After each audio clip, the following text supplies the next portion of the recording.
Former New Jersey Governor Chris Christie has not officially announced a 2024 presidential bid, but he says he intends to be the Republican nominee.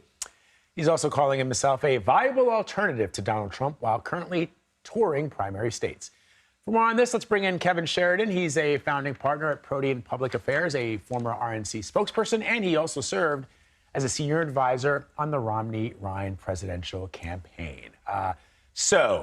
Kevin, we saw Chris Christie run for president in 2016. He lost big time in the primary. What's the calculus here? And does that calculus in the political landscape that we now live in, because it's very different from 2016, does that calculus, in your mind, have an opportunity to bear fruit? Well, he's admitted that he does not know the pathway forward, and he says no one else does either for their candidacies. But so he doesn't have any expectations this time. In 2012, he was the presumptive. If he wanted to get in, he would have been, the presumptive nominee. He might not have won, but he definitely would have had his moment then. 2016, it seemed like it was maybe a bit too late. Obviously, the Trump phenomenon took off, and the field couldn't coalesce around any one candidate to oppose Trump, so we ended up with Trump. This time around, I think he's got to see if he can create a moment that turns into some momentum that picks up, steam. He's doing town halls right now in New Hampshire, obviously, and that would be a place where he would, I think, focus a lot on. He's got to get fundraising. He's got to get his numbers above, 1-2%, and then see if he can capture lightning in a bottle.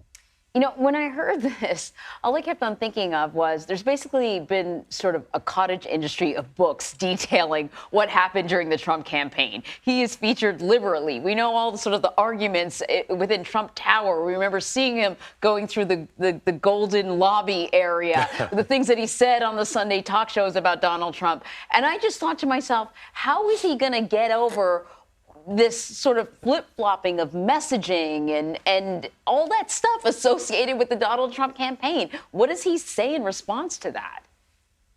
Well, yeah, and they're actually friends and former debate partners, debate coach, so they go way back. I mean, to me, they seem like a New Yorker and a New Jerseyan that just they can mix it up and not have too hard of feelings about it because they can both take it. They're both big boys.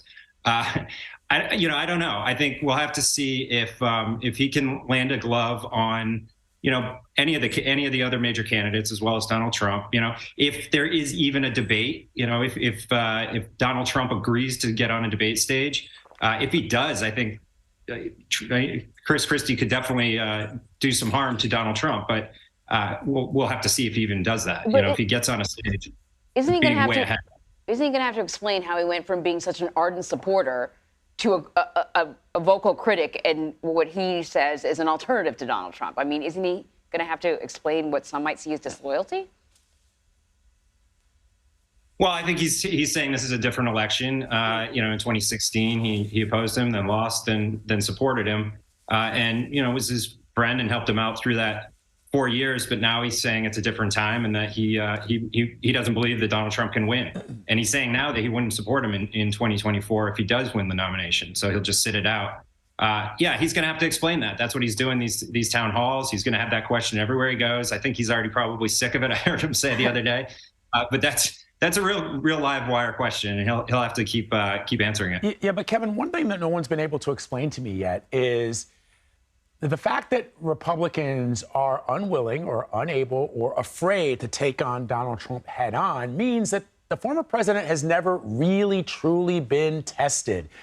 During the 2016 campaign, you had a couple of very milquetoast moments by Jeb Bush and Marco Rubio to sort of get in the gutter with Trump. But because they did not predict where we would be today, they were milquetoast, for lack of a better word. Now that we know, you know what they say about bullies. Once you hit them back, they sometimes go down. So is Chris Christie thinking, look, in his mind, he's smarter than President Trump. He's got tons of material. The impeachments, January 6th, the documents. I mean, there are so many things that he could hit back on.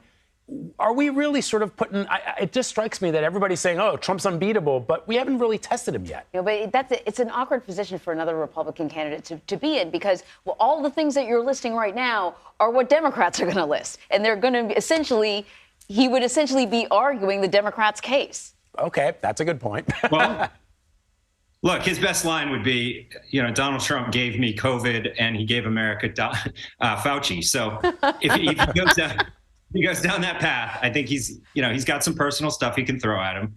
Look, Ron DeSantis is a big boy, too. I think the three of these guys will all fight it out. Vivek is already attacking everyone, or attacking Ron DeSantis specifically.